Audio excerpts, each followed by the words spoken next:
Assalamualaikum warahmatullahi wabarakatuh. Perkenalkan, nama saya Tesanur Hazizah dengan NIM 22043062, Prodi Akuntansi, Fakultas Ekonomi, Universitas Negeri Padang. Pada kesempatan kali ini, saya akan melakukan presentasi salah satu materi dari mata kuliah Hukum Bisnis dan Regulasi dengan dosen pengampu Ibu Dewi Febriani, SE MSI. Materi yang akan disampaikan yaitu mengenai kepailitan.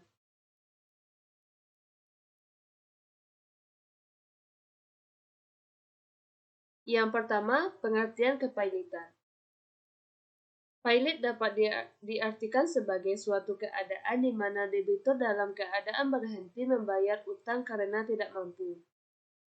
Berdasarkan Pasal 1 Nomor 1 Undang-Undang Nomor 37 Tahun 2004 tentang kepailitan dan penundaan kewajiban pembayaran utang atau Undang-Undang Kepailitan, kepailitan adalah sita umum atas semua kekayaan debitur pailit yang pengurusan dan pemberesannya dilakukan oleh kurator di bawah pengawasan hakim pengawas. Selanjutnya, pengertian debitor dan debitor pailit. Debitor adalah orang yang mempunyai hutang atau pinjaman kepada pihak lain karena adanya suatu perjanjian atau undang-undang yang dijanjikan debitur untuk dibayar kembali pelunasannya pada masa yang akan datang. Debitor pailit adalah debitor yang sudah dinyatakan pailit dengan putusan pengadilan. Selanjutnya, asas-asas kepailitan. Asas-asas kepailitan terdiri dari yang pertama, asas keseimbangan. Azas keseimbangan yaitu azas yang menentukan bahwa Undang-Undang Nomor 37 Tahun 2004 tentang kepailitan dan penundaan kewajiban ini untuk mencegah terjadinya penyalahgunaan peranata dan lembaga kepailitan baik oleh debitur yang tidak jujur maupun oleh kreditor yang tidak beretikat baik. Yang kedua, azas kelangsungan usaha, di mana debitur yang pada proses kepailitannya atau telah diputus kepailitannya tetap dapat menjalankan kegiatan usahanya. Dalam undang-undang ini terdapat ketentuan yang memungkinkan perusahaan debitur pailit yang prospektif tetap dilangsungkan.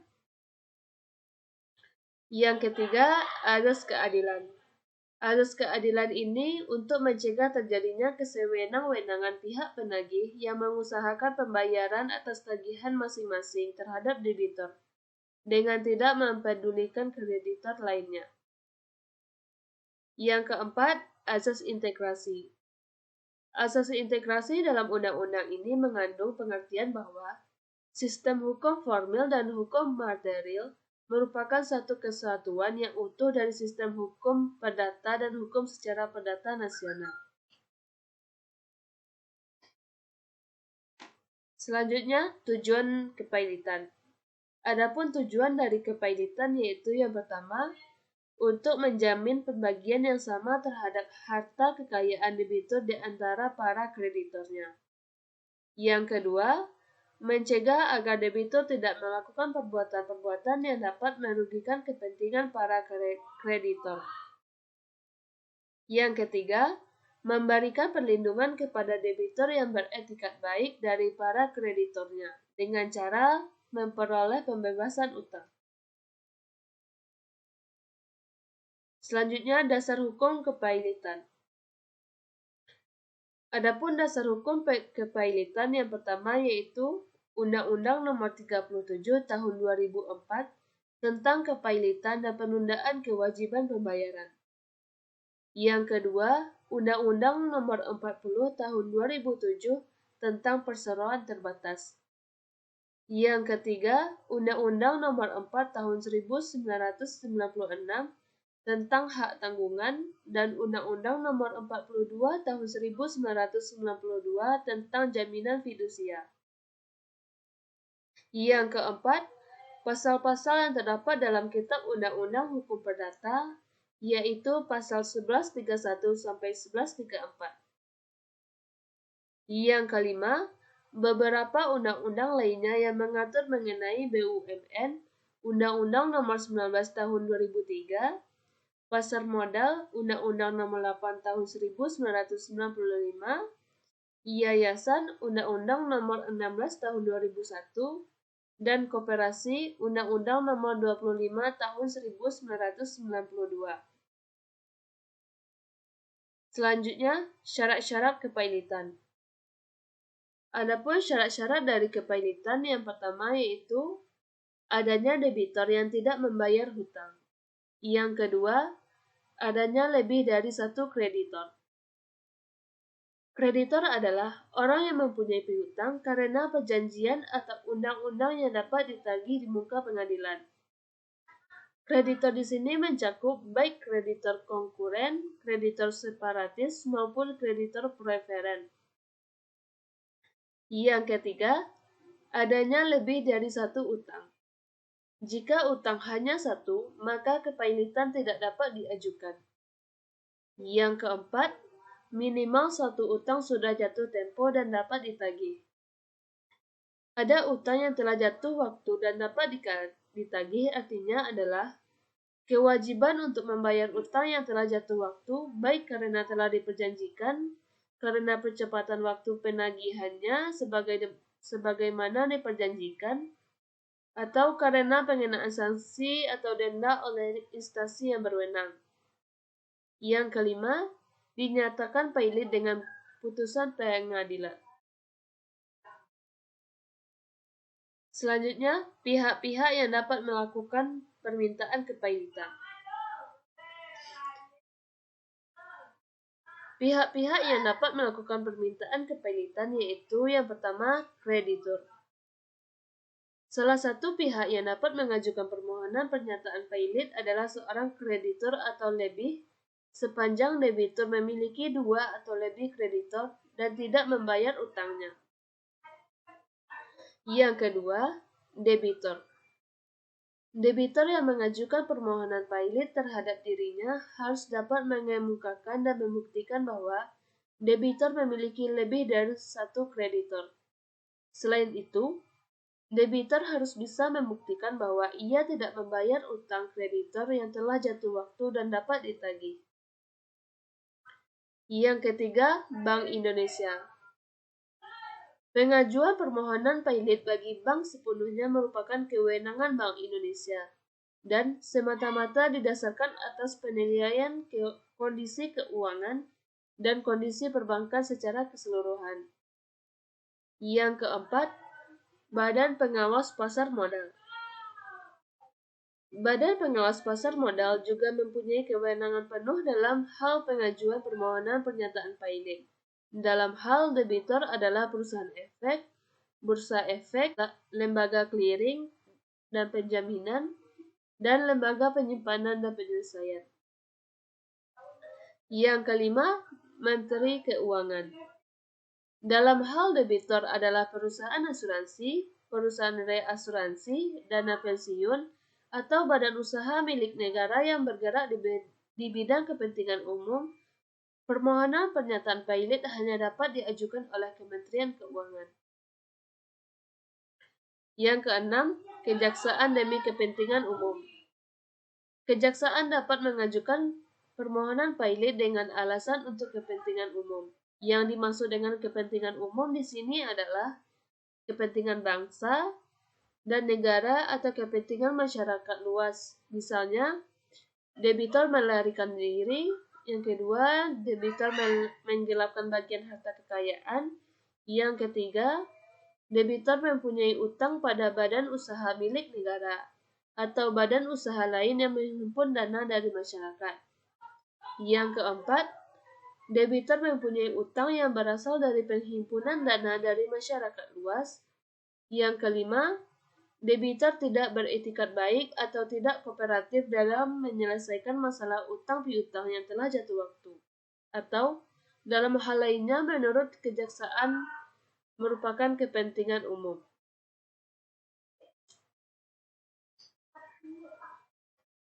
Akibat kepailitan.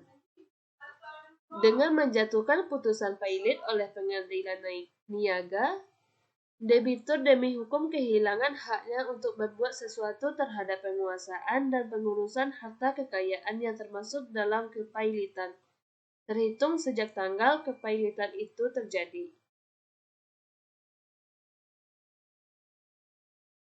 Selanjutnya, harta yang dikecualikan masuk ke dalam harta pailit menurut pasal 22 Undang-Undang 72 2004. Yang pertama, benda, termasuk hewan yang benar-benar dibutuhkan oleh debitur sehubungan dengan pekerjaannya. Yang kedua, segala sesuatu yang diperoleh debitur dari pekerjaannya sendiri sebagai penggajian dari suatu jabatan atau jasa, sebagai upah, pensiun, uang tunggu, atau tunjangan, sejauh yang ditentukan oleh hakim pengawas. Yang ketiga, uang yang diberikan kepada debitur untuk memenuhi suatu kewajiban memberi nafkah menurut undang-undang.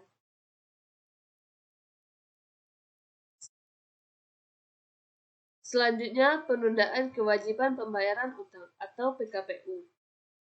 Menurut pendapat Mudir Fuadi, penundaan kewajiban pembayaran utang atau PKPU adalah suatu periode waktu tertentu yang diberikan oleh undang-undang melalui putusan pengadilan niaga, di mana dalam periode waktu tersebut kepada kreditor dan debitur diberikan kesepakatan untuk memusyawarahkan cara-cara pembayaran utang-utangnya dengan memberikan rencana perdamaian terhadap seluruh atau sebagian utangnya itu, termasuk apabila perlu merestrukturisasi utangnya tersebut. Selanjutnya, dasar hukum PKPU. Penundaan kewajiban pembayaran utang atau PKPU diatur dalam Undang-Undang RI Nomor 37 Tahun 2004 tentang kepailitan dan penundaan kewajiban pembayaran utang. Pihak yang dapat mengajukan PKPU. Pihak-pihak yang dapat mengajukan PKPU adalah yang pertama, debitur, yang kedua, kreditur, yang ketiga, Bank Indonesia. Dalam hal debitur adalah bank. Akibat PKPU. Akibat dari terjadinya PKPU yaitu yang pertama, debitur tidak dipaksakan membayar utang-utangnya kecuali berdasarkan perimbangan utangnya masing-masing dari semua kreditur. Yang kedua, semua tindakan eksekusi yang telah dimulai guna mendapatkan pelunasan utang harus ditangguhkan termasuk eksekusi dan sitaan terhadap barang yang tidak dibebani agunan. Yang ketiga, semua sitaan yang telah dipasang berakhir segera setelah persetujuan atas perdamaian telah memperoleh kekuatan hukum tetap, kecuali apabila terhadap sitaan tersebut telah ditetapkan lebih awal oleh pengadilan berdasarkan permintaan pengurus. Berakhirnya PKPU. PKPU dapat berakhir jika yang pertama atas permintaan hakim pengawas, yang kedua atas permintaan satu atau lebih kreditur, yang ketiga atas prakarsa pengadilan niaga. Hal ini dapat terjadi karena yang pertama, debitur selama waktu PKPU bertindak dengan iktikat buruk dalam melakukan terhadap hartanya. Debitur telah merugikan atau telah mencoba merugikan kreditornya. Yang kedua, melakukan pelanggaran pasal 240 ayat 1 UUK. Yang ketiga, debitur lalai melaksanakan tindakan-tindakan yang diwajibkan kepadanya oleh pengadilan pada saat atau sesudah PKPU diberikan, atau lalai melaksanakan tindakan yang diisyaratkan oleh pengurus demi kepentingan harta debitur. Yang keempat, selama waktu PKPU, keadaan harta debitur ternyata tidak lagi memungkinkan dilanjutkannya PKPU. Yang kelima, keadaan debitur tidak dapat diharapkan untuk memenuhi kewajibannya terhadap kreditor pada waktunya. Sekian presentasi saya hari ini. Saya mohon maaf atas kesalahan penyampaian dan kekurangannya. Saya sudahi dengan wassalamualaikum warahmatullahi wabarakatuh.